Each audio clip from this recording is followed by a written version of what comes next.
बिस्मिल्लाहिर्रहमानिर्रहीम। मैं doctor GM Chaudhary Punjabi संगत यकीनन तुसी मेरे नाल हो, मेरी संगत चो।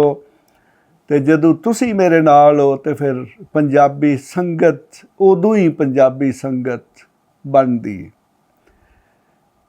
इस तो पहले मैं तुहानूं दस चुका कि पंजाब दे पंजाबी जबान दे पहले शायर किहड़े सन। ਉਹ ਸਨ जनाब बाबा फरीद जिन्हां दा पूरा नाम जिहड़ा फरीदुद्दीन मसूद शकरगंज। पाकपतन च जनाब इन्हां दा बहुत बड़ा दरबार है, जिथे सालाना उरस भी हुंदा है। उत्थे एक बेशती दरवाज़ा भी है, तो जिहड़ा उस दरवाजे चों गुजर जाता है कहा जाता है कि वह जन्नती हो जाता है। तो जनाब अज मैं तुहानूं कुछ बाबा फरीद दे जिहड़े चौंदे यानी कि चंगे शेर ने तुहानूं मैं वो सुनावांगा।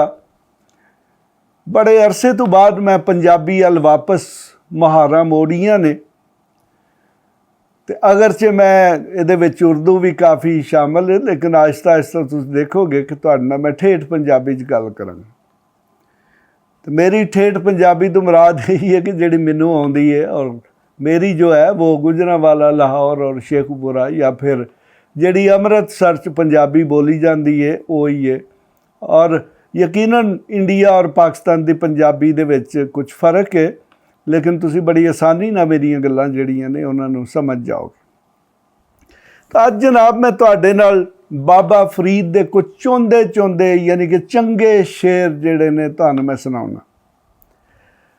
जनाब उन्हां शेरां चों एक शेर है, बाबा फरीद कहंदे ने कि फरीदा जे तू अकल लतीफ काले लिख न लेख।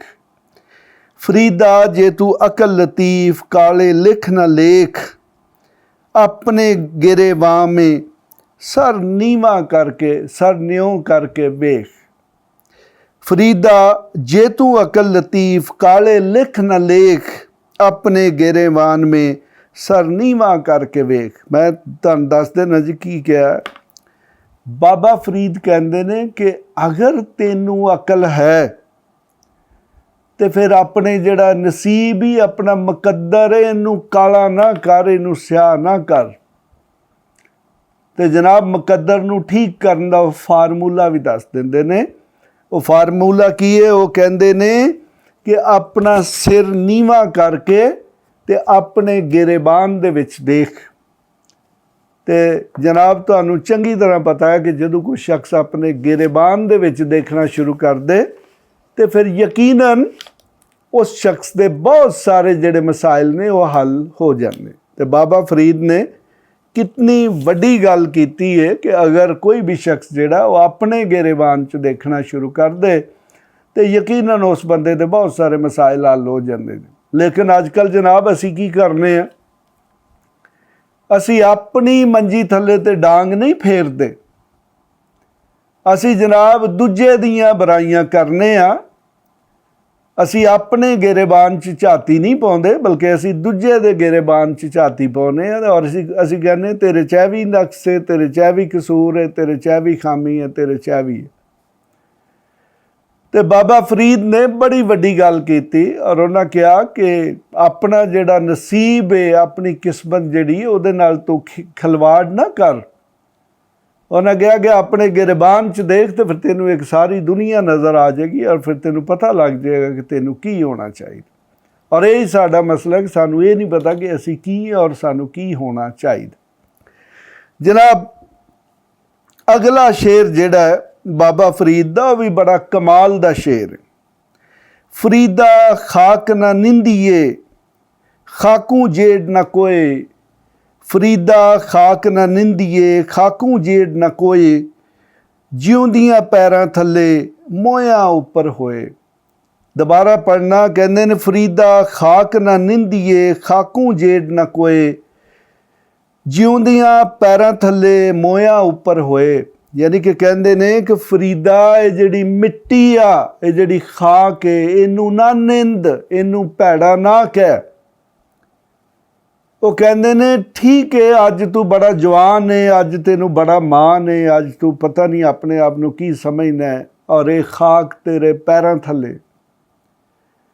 ਤੇ ਲੇਕਿਨ ਉਹ ਕਹਿੰਦੇ ਨੇ ਕਿ ਉਹ ਦਿਨ ਦੂਰ ਨਹੀਂ ਜਦੋਂ ਤੂੰ ਇਸ ਖਾਕ ਦੇ ਵਿੱਚ ਹੋਵੇਂਗਾ ਤੇ ਖਾਕ ਤੇਰੇ ਉੱਤੇ ਹੋਵੇਗੀ। ਯਾਨੀ ਕਿ ਉਹਨਾਂ ਇਸ਼ਾਰਾ ਕੀਤਾ ਕਿ ਅੱਜ ਤੂੰ ਜ਼ਮੀਨ ਤੇ ਬੜਾ ਆਕੜ ਆਕੜ ਕੇ ਚੱਲਣਾ ਹੈ, ਬੜਾ ਤੂੰ ਸੀਨਾ ਚੌੜਾ ਕਰਕੇ ਚੱਲਣਾ ਕਿ ਪਤਾ ਨਹੀਂ ਤੂੰ ਜ਼ਮੀਨ ਨੂੰ ਫਾੜ ਕੇ ਰੱਖ ਦੇਣਾ। ਉਹਨੇ ਕਿਹਾ ਇੱਕ ਦਿਨ ਉਹ ਵੀ ਆਏਗਾ ਜਦੋਂ ਇਹ ਖਾਕ ਤੇਰੇ ਉੱਤੇ ਹੋਵੇਗੀ ਔਰ ਇਸ ਖਾਕ ਦੇ ਵਿੱਚ ਤੂੰ ਦਬ ਜਾਏਗਾ, ਇਸ ਖਾਕ ਦੇ ਵਿੱਚ ਤੂੰ ਦਫਨ ਹੋ ਜਾਏਗਾ।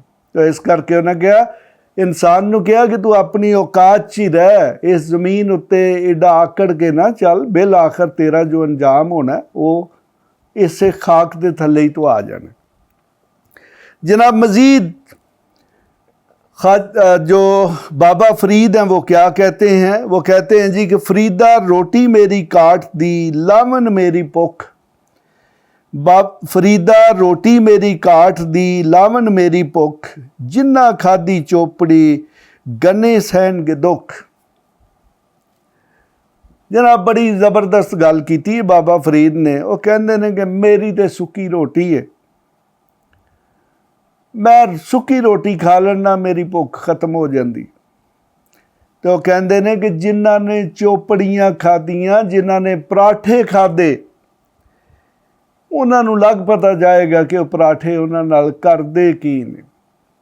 यानी कि ये बड़ा वड्डा सबक दिता। उन्हें कहा कि रोटी सुक्की जिस तरह की मिलती है खा लो, बजाए इसके कि तुसी करप्शन करो, तुसी लुट मार करो, तुसी बड़े बड़े महल बना लो, तुसी चोपड़ियाँ रोटियाँ तुसी बड़े बड़े होटलों के जाके खाने खा लो।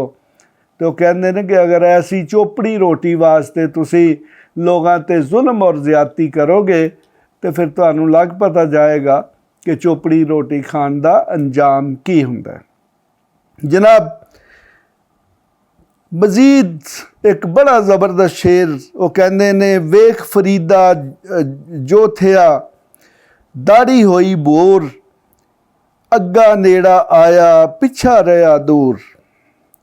वेख फरीदा जो थिया दाढ़ी होई बूर, अग्गा नेड़ा आया पिछा रहा दूर। यानी कि वो कहते ने कि फरीदा अपने आप अल देख।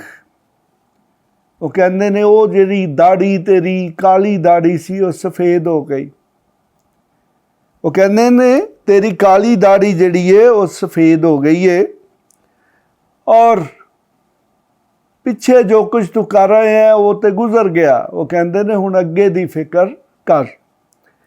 तो मैं फिर इत्थे अर्ज़ करना कि अगर मेरे को तलफ़ुज़ दे विच फ़र्क होए, यकीनन मैनू कुछ दिन इस किस्म के मसाइल आउणगे, लेकिन फिर तुसी देखोगे कि तुहानू मैं ट्रू सेंस और फिर ख़ास तौर पर देखोगे 800 साल पुरानी पंजाबी है। अजकल असी जिहड़ी पंजाबी बोलते हैं यकीनन उहदे च 800 साल पुरानी पंजाबी ने बहुत ज़्यादा फ़र्क है। अगे जनाब मजीद बड़ा एक खूबसूरत शेर है। वो कहते ने कि बुढ़ा होया शेख फरीद, बुढ़ा होया शेख फरीद कंबन लगी दै, जे 100 वरियां जिउना बीतन हो से खे। यानी कि बुढ़ा होया शेख फरीद कंबन लगी दै, जे 100 वरियां जिउना बीतन हो सी खे। यानी कि शेख बाबा फरीद कहते ने कि फरीदा तू बुढ़ा हो गया और हुण तेरे अज़ा कमने शुरू हो गए ने। वो कहते ने कि तू 100 वरे भी जी लेगा, 100 साल भी जी लेगा, ते बिल आखिर तेरे ते मिट्टी ही पैनी। यानी कि देखें कितना खूबसूरत ख्याल है। अजकल साढ़े लोग जिहड़े ने वो भुल गए ने कि उन्हां दा अंजाम की है और उन्हां अन्नी मचा दी है, उन्हां लुट मार पा दी है। वो ये नहीं देखते कि सारा कुछ इत्थे ही रह जाना है और उन्हां दा ये जिस्म जिन्हों बड़ा संभाल के रखते ने, हर चौथे दिन पार्लर पहुँचे होंदे ने, सुबह घंटा घंटा मेकअप करते हैं, वो कब्रस्तान की मिट्टी थले इस सारे जिस्म ने चले जाना।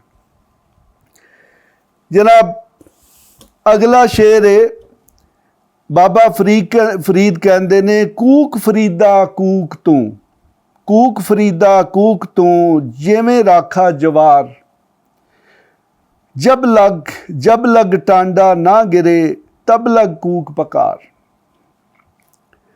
कूक फरीदा कूक तू, जिवें राखा जवार, जब लग टांडा ना गिरे, तब लग कूक पकार।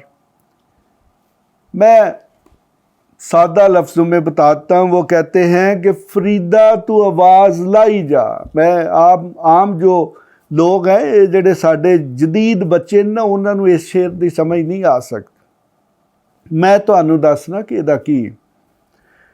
देखें कि ਪਿੰਡਾਂ ਦੇ ਵਿੱਚ ਜਦੋਂ ਮਕਈ ਜਾਂ ਜਵਾਰ ਜਾਂ ਬਾਜਰਾ ਬੀਜਿਆ ਜਾਂਦਾ ਤੇ ਜਦੋਂ ਉਹ ਵੱਡਾ ਹੋ ਜਾਂਦਾ ਤੇ ਫਿਰ ਬਾਜਰਾ ਤੁਹਾਨੂੰ ਪਤਾ ਕਿ ਉਹਦਾ ਜਿਹੜਾ ਬੀਜ ਹੈ ਉਹ ਖਾਣ ਦੇ ਵਾਸਤੇ ਵੀ ਇਸਤੇਮਾਲ ਹੁੰਦਾ ਤੇ ਬੀਜ ਦੇ ਤੌਰ ਤੇ ਵੀ ਕਿਸਾਨ ਜਿਹੜੇ ਨੇ ਉਹ ਇਸਤੇਮਾਲ ਕਰਦੇ। ਇਸੇ ਤਰ੍ਹਾਂ ਮਕਈ ਜਿਹੜੀ ਹੈ ਇੱਕ ਬੜੀ ਵੱਡੀ ਕੀਮਤੀ ਫਸਲ ਹੈ, ਔਰ ਇਸੇ ਤਰ੍ਹਾਂ ਜਵਾਰ ਜਿਹੜੀ ਹੈ ਉਹਦਾ ਵੀ ਜਿਹੜਾ ਸਿੱਟਾ ਉਹਨੂੰ ਵੀ ਫਲ ਲੱਗਦਾ, ਔਰ ਉਹ ਜਿਹੜਾ ਉਹਦੇ ਬੀਜ ਨੇ ਉਹ ਮੁxtਲਿਫ ਕੰਮਾਂ ਲਈ ਇਸਤੇਮਾਲ ਹੁੰਦੇ ਨੇ। ਤੇ ਜਦੋਂ ਮਕਈ ਨੂੰ ਜਾਂ ਬਾਜਰੇ ਨੂੰ ਜਾਂ ਜਵਾਰ ਨੂੰ ਉਹਦੇ ਉਹ ਫਲ ਲੱਗਦਾ, ਯਾਨੀ ਕਿ ਉਹਦੇ ਬੀਜ ਲੱਗਦੇ ਨੇ, ਤੇ ਮੁxtਲਿਫ ਕਿਸਮ ਦੇ ਪਰਿੰਦੇ, ਕਾਂ ਜਾਂ ਹੋਰ ਪਰਿੰਦੇ ਜਿਹੜੇ ਨੇ ਉਹ ਆ ਕੇ ਤੇ ਉਹਨਾਂ ਨੂੰ ਖਾਂਦੇ ਨੇ। ਤੇ ਅਗਰ ਜਿਹੜਾ किसान है, अगर जड़ा वो वाही करने वाला है, अगर उसका ख्याल नहीं करेगा तो जिन्हें जानवर ने वो मकई भी खा जाएंगे, वो बाजरा भी खा जाएंगे, वो जवार भी खा जाएंगे। तो इस करके वो जिन्हें साढ़े देहाती लोग ने, पेंडू लोग ने, वो अपना कोई ना कोई नौकर, अगर कोई अमीर है तो नौकर, तो अगर नहीं अमीर तो फिर वो खुद या किसी अपने छोटे बच्चे नूं उत्थे जड़ा गंदम बाजरे या मकई या जवार का खेत हुंदा है, खास तौर पर जोड़े ये बाजरा जवार और मकई दे, तो वो इर्द गिर्द आवाज़ां लाउंदे ने, हाकरे मारते ने, और वो डर के तो परिंदे आउंदे नहीं, या फिर परिंदे अगर बैठे होण तो उठ के चले जान। तो बाबा फरीद कहता है कि तू उन्नी देर तक ये जिहड़ी कूकां ने पंजाबी च आवाज़ कड्ढण नूं और जोर की आवाज़ कड्ढण नूं कूक कहते हैं। वो कहते हैं कि तू उन्नी देर कूकते रहना है, तो उन्नी देर तक आवाज़ां लाते रहना है जदों तक तेरे वो टांडे यानी कि तेरी वो फसल जिहड़ी है उसदी कटाई नहीं हो जाती। तो यकीनन जदों मकई दी, बाजरे दी या जवार की कटाई हो जाएगी, उसदा जिहड़ा फसल है वो काश्तकार यानी कि साढ़े वाही बीजी करने वाले लोग जिहड़े ने उन्होंने महफूज कर लैणगे, तो फिर कोई खतरा नहीं रहेगा। अगर इनू रूहानी नुकता नज़र ना देखा जाए तो इसका मतलब ये वे कि अगर आप लोग अपनी जो रूहानी शख्सियत है उसकी अच्छी परवरिश चाहते हैं तो फिर आपको उसका ख्याल करना पड़ेगा। जनाब अगे जेड़े नजी शेर जी एक बड़ा दिलचस्प शेर है और इसका बड़ा ही रूहानी कॉन्टेक्स्ट है। ये है जनाब, उठ फरीदा वुज़ू साज, उठ फरीदा वुज़ू साज सुबह नमाज गुजार, उठ फरीदा वुज़ू साज सुबह नमाज गुजार, जो सिर साई न नवे सो सर का पता। उठ फरीदा वुज़ू साज सुबह नमाज गुजार, जो सर साई न नवे सो सर का पता। यानी कि वो कहते हैं कि फरीदा सुबह का टाइम हो गया, तू उठ और वुज़ू कर और नमाज पढ़।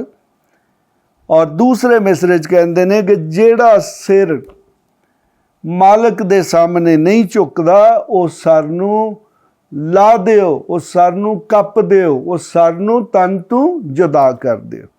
यानी कि इस तो वड्डा रूहानीयत दा, इस तो वड्डा आजी दा जिहड़ा सबक है वो नहीं दिता जा सकता कि बाबा फरीद कहते हैं कि सुबह उठो, वुज़ू करो, नमाज पढ़ो, तो जिहड़ा शख्स अपने अल्लाह सोने दे सामने अपना सिर नहीं झुकाउंदा वो सिर ते फिर ला देना चाहिए। जनाब बाबा फरीद जो है उनकी जो शायरी है वो बड़ी वसी है। यकीनन अज एक प्रोग्राम दे विच ते वो ख़त्म नहीं होएगी, तो मैं तुहाडे सामने मुख्तलिफ किस्म की शायरी जिहड़ी है बाबा फरीद दी, वारिस शाह दी, सुल्तान बाऊ दी, ख्वाजा फरीद दी या होर बहुत सारी शायरी है जो जिहड़े साडे बड़े बड़े शायर ने वो लैके आउंदा रवांगा और यकीनन तुहानूं मैं मायूस नहीं करांगा। इसके साथ ही खुदा हाफिज़। ਇਸ ਤਰ੍ਹਾਂ ਦੀਆਂ ਹੋਰ ਵੀਡੀਓਜ਼ ਲਈ ਇਸ ਚੈਨਲ ਨੂੰ ਸਬਸਕ੍ਰਾਈਬ ਕਰੋ ਅਤੇ ਜੇਕਰ ਤੁਹਾਡੇ ਕੋਈ ਸਵਾਲ ਹਨ ਤਾਂ ਸਾਨੂੰ ਕਮੈਂਟ ਵਿੱਚ ਪੁੱਛੋ ਅਤੇ ਇਸ ਵੀਡੀਓ ਨੂੰ ਆਪਣੇ ਦੋਸਤਾਂ ਅਤੇ ਯਾਰਾਂ ਨਾਲ ਸ਼ੇਅਰ ਕਰੋ।